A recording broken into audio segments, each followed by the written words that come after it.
Joe, Dana's talked about how you've helped with the tackles, and that's helped widen the pocket, or he hopes it'll help widen the pocket with pass protection. How are y'all going about accomplishing that?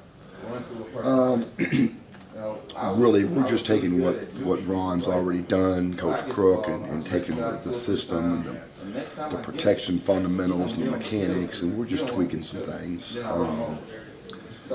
allow, in any protection scenario, the inside guys have the depth of the pocket. They're responsible for keeping the pocket short and shallow and not getting pushed inside. As a tackles, I have the width of the pocket, so we may tilt their shoulders a little bit. We may expand their sets a little bit. We may kind of challenge the end a little bit quicker and do some different things. Basically, just tweaking some things. Would you say that the bigger change is the tweaks, or the fact that it's more attention, more individualized attention because it's two sets of eyes with you and Ron? What's helpful? Well, I think that would, whether it be receivers or D linemen, or any time you have a bunch of guys that have been around a little bit, you're able to get a little more hands-on and allow somebody else to work in this area, and now this guy can work in this area. I just think the players are getting older. They're buying into what we're saying.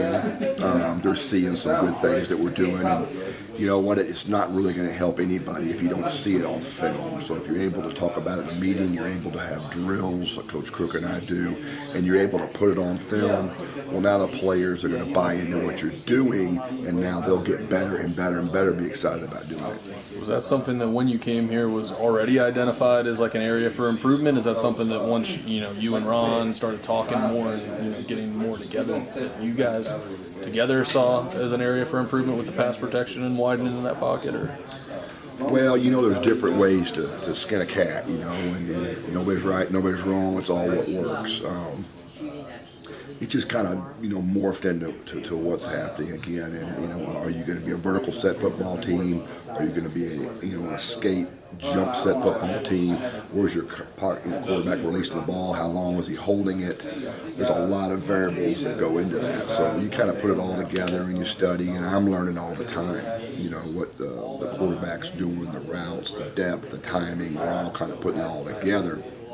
But I think our guys have bought into it. It's got to do with our players.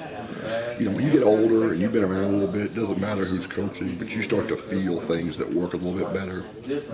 But to answer your question, I'd say it's something we've just kind of morphed into. We're kind of working a little bit. It's kind of work in progress.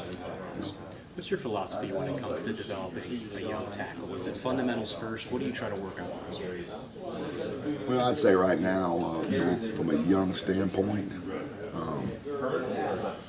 he's got to learn the concepts. He's got to learn the assignments, the concepts, and really the big issue, the big mystery is why.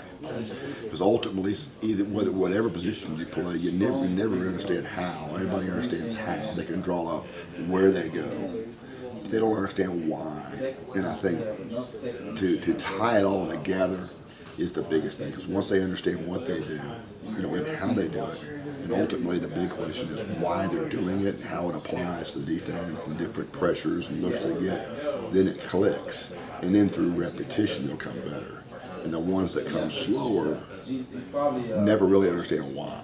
If you can get those young guys to understand why you're doing it, I think you can bring them along faster.